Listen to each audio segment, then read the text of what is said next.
선생님, 정년 퇴직하고 나서 사람들이 저를 피하는 것 같아요. 72세 김 선생님이 저에게 이렇게 말했습니다. 40년 넘게 회사에서 인정받던 분이에요. 부장도 하시고 이사도 하시고, 그런데 퇴직 후 경로당에서, 동호회에서 사람들과 어떻게 말해야 할지 모르겠다는 거예요. 여러분도 경험해 보셨을 거예요. 자식들과 대화할 때 어색한 순간, 며느리나 사위와 말할 때 조심스러운 마음, 동네 모임에서 혼자 있는 것 같은 기분. 나는 왜 말이 안 통할까? 사람들이 내 말을 왜 안 들어줄까? 이런 생각하신 적 있으시죠? 나이가 들수록 더 어려워지는 게 사람과의 관계예요. 젊을 때는 직책이 있으니까 사람들이 들어줬는데, 이제는 그냥 한 사람으로 대해야 하거든요. 하지만 걱정하지 마세요. 오늘 제가 알려드릴 15가지 말만 기억하시면 정말로 인간관계가 180도 달라집니다. 60년 넘게 살아오면서 깨달은 것들, 실제로 써보니까 정말 효과가 있더라고요. 이 말들은 마법 같습니다. 가족과의 관계도, 새로 만나는 사람들과의 관계도 모든 게 편해져요. 지금 바로 시작해 보겠습니다. 1. 가족 관계를 편하게 만드는 말들. 첫 번째 말 그랬구나.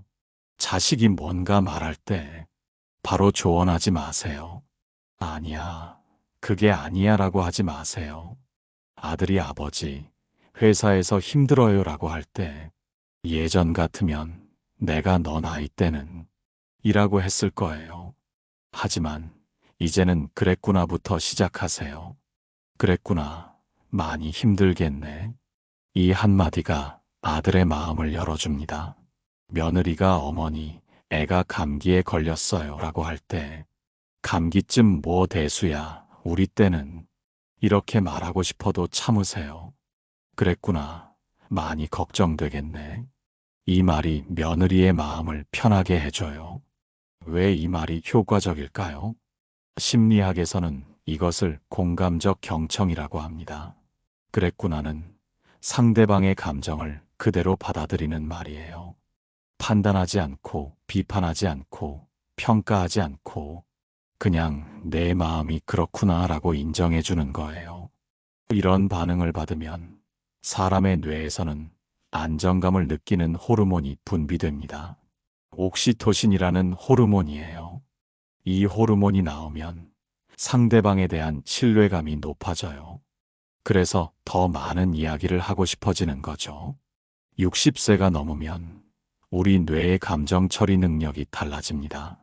젊었을 때보다 감정 조절이 더 어려워져요.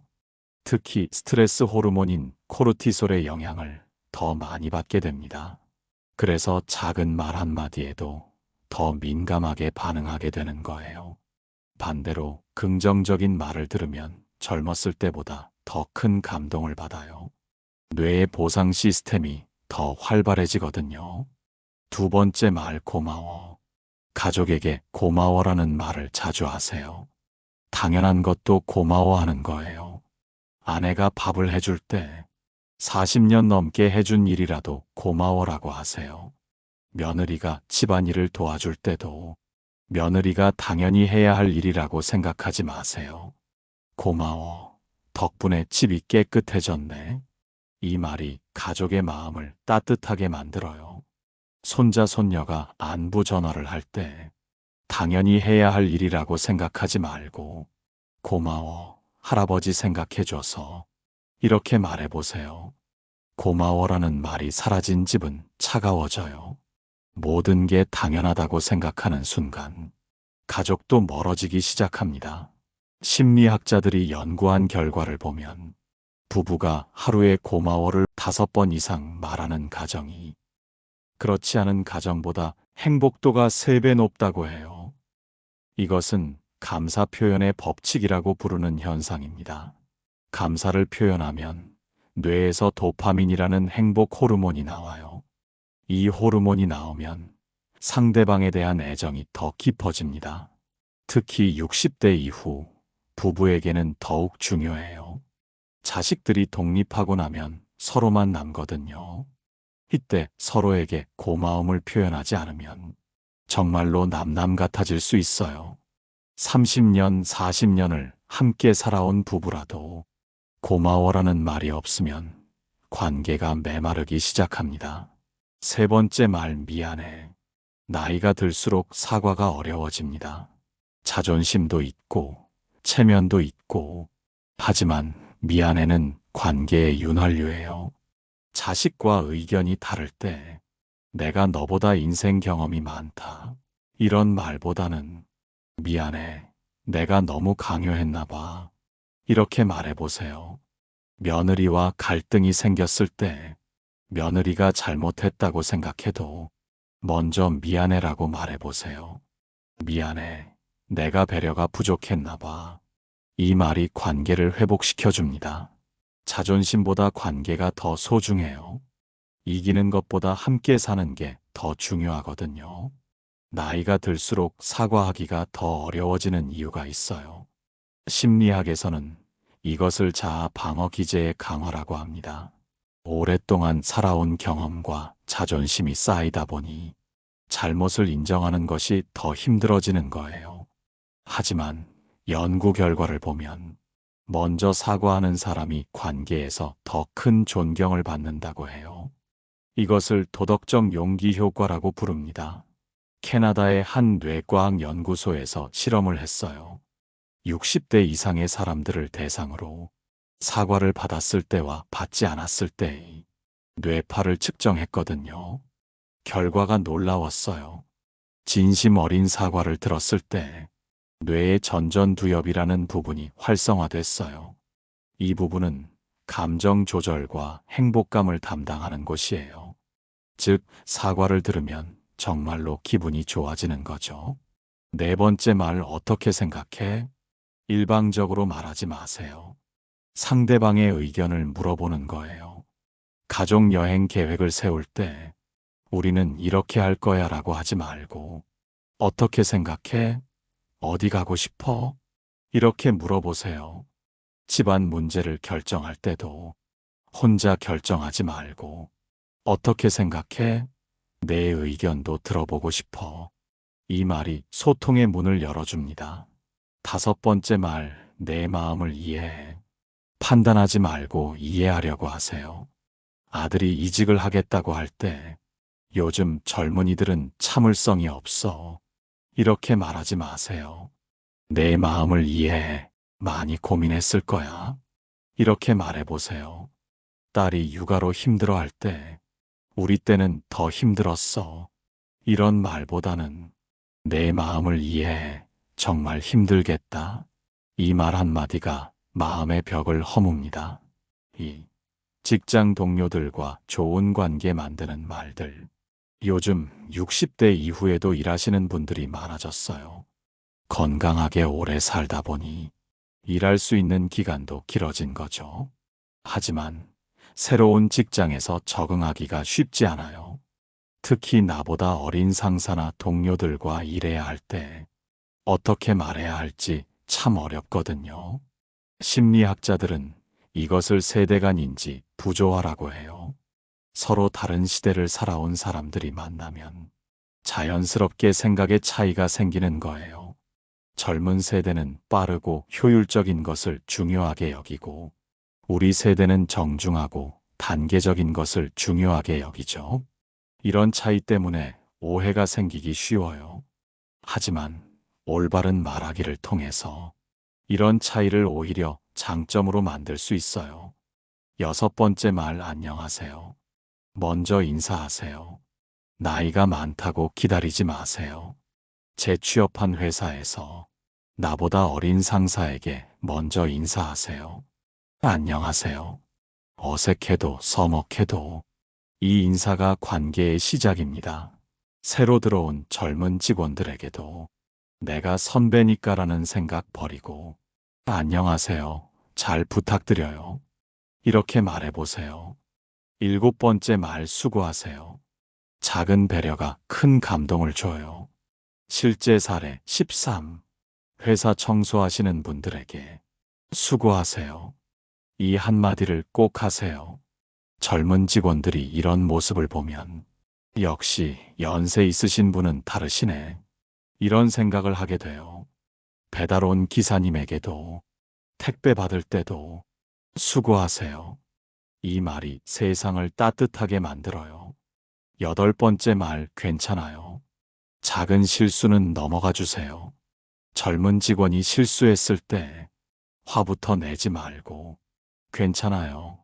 누구나 실수할 수 있어요. 이렇게 말해보세요. 회의 중에 의견이 다를 때도 괜찮아요. 다른 의견도 들어볼게요.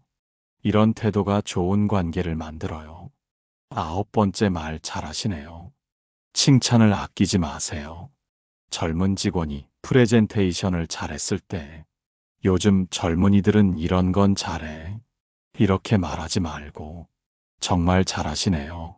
많이 준비하셨겠어요. 이렇게 칭찬해 주세요. 동료가 새로운 아이디어를 낼 때 그런 식으로는 안 돼.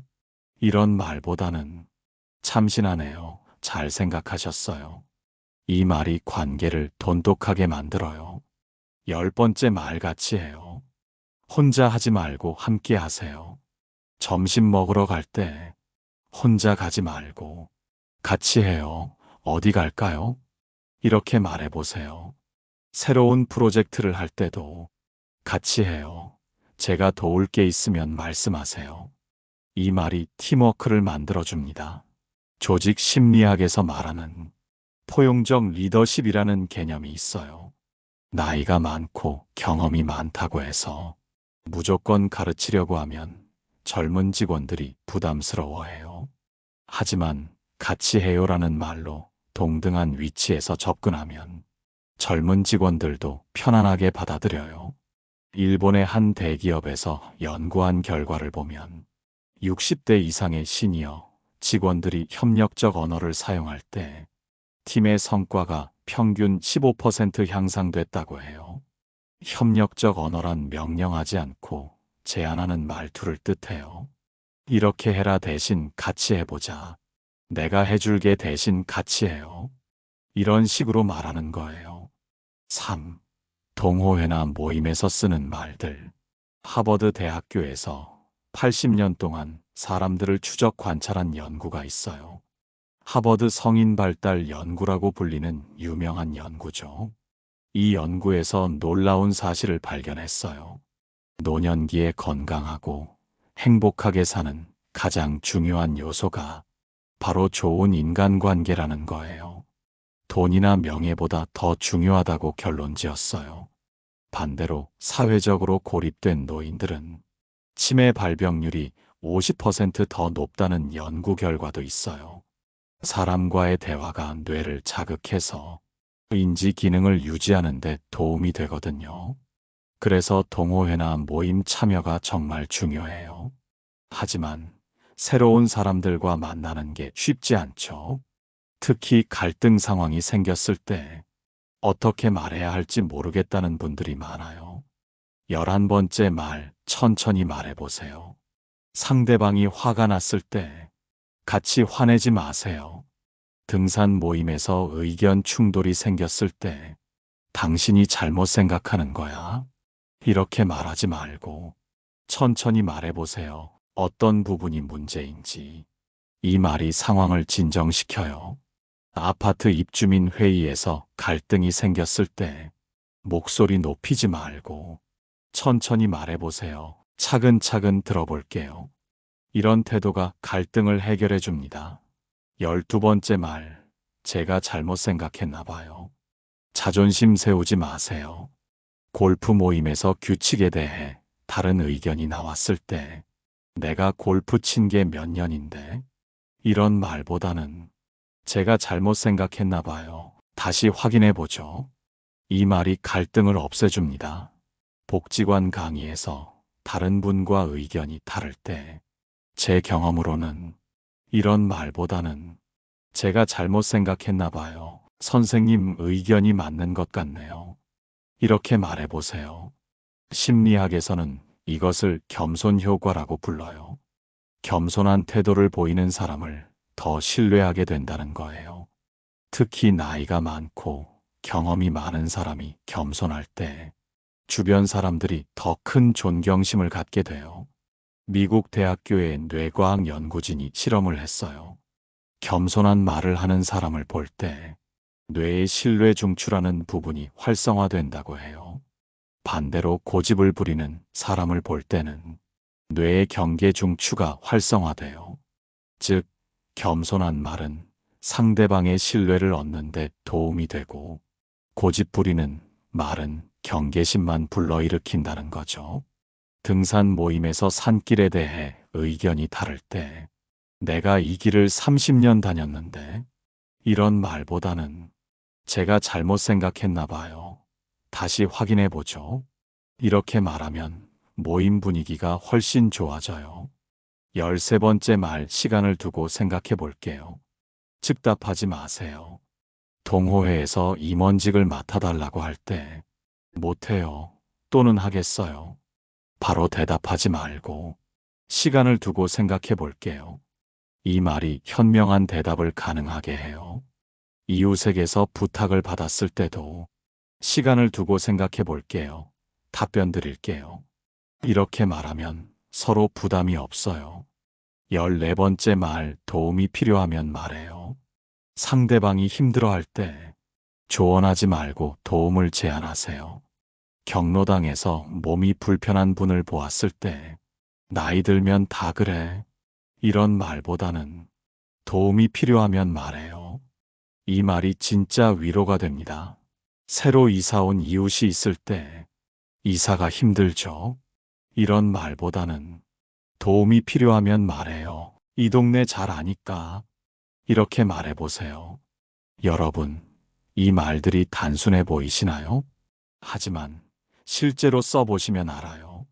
정말로 관계가 달라진다는 것을 60년 넘게 살아오면서 이제야 깨달은 진리예요.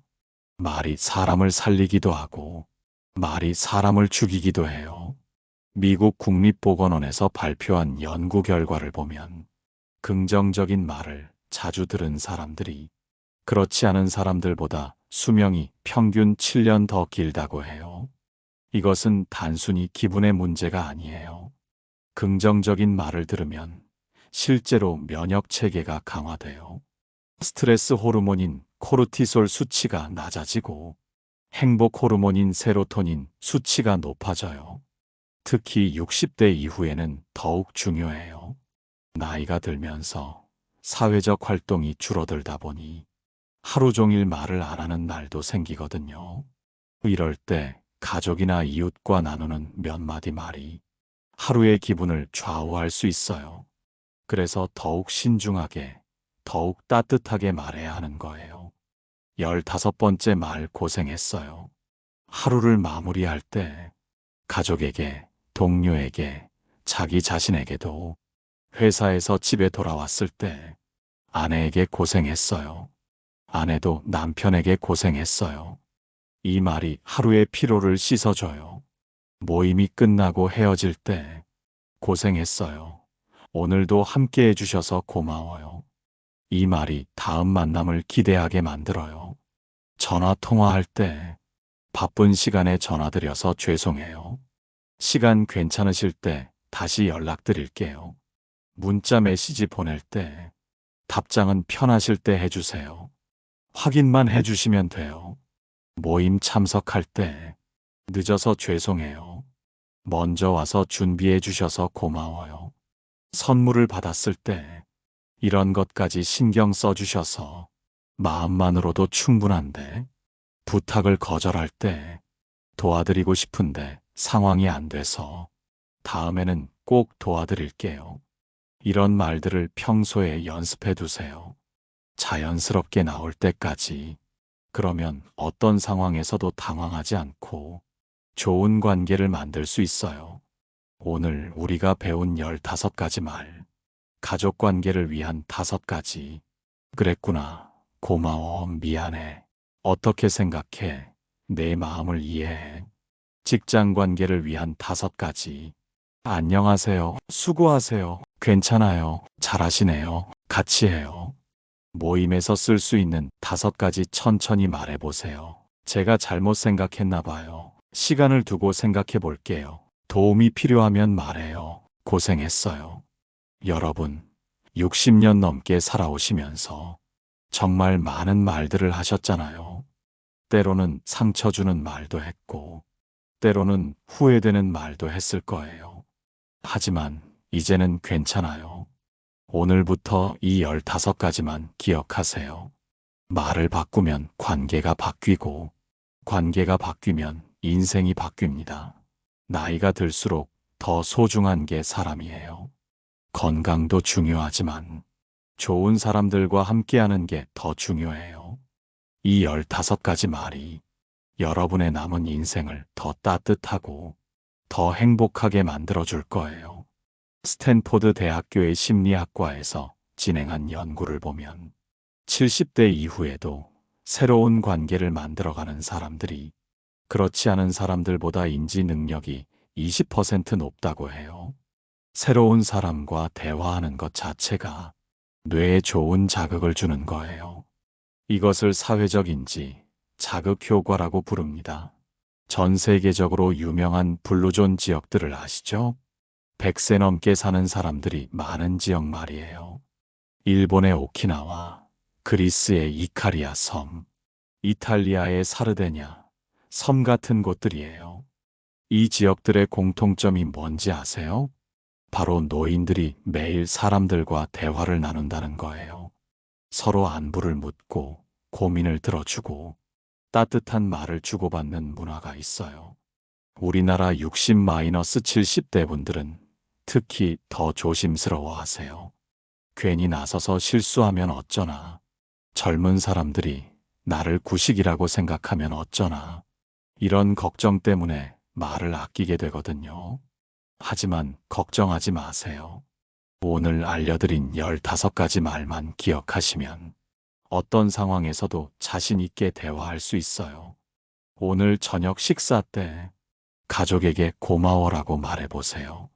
내일 누군가와 만날 때 안녕하세요를 먼저 해보세요. 그리고 일주일 후에 댓글로 어떤 변화가 있었는지 알려주세요. 완벽할 필요는 없어요. 하루에 하나씩만 써보세요. 실수해도 괜찮고 어색해도 괜찮아요. 중요한 건 시작하는 거예요. 이 영상이 도움이 되셨다면 구독과 좋아요 부탁드려요. 그리고 주변 분들에게도 꼭 공유해 주세요. 좋은 말이 더 많이 퍼질 수 있도록 특히 같은 또래 분들에게 이런 내용이 필요한 분들에게 긴 시간 함께 해주셔서 정말 고맙습니다. 여러분의 남은 인생이 더 따뜻하고 행복하길 바라면서 다음에도 더 좋은 내용으로 찾아뵙겠습니다. 기억하세요. 말 한마디가 사람을 살려요. 여러분의 따뜻한 말 한마디가 누군가에게는 큰 위로가 될 수 있어요. 오늘부터 시작해 보세요. 감사합니다. 오늘도 건강하세요.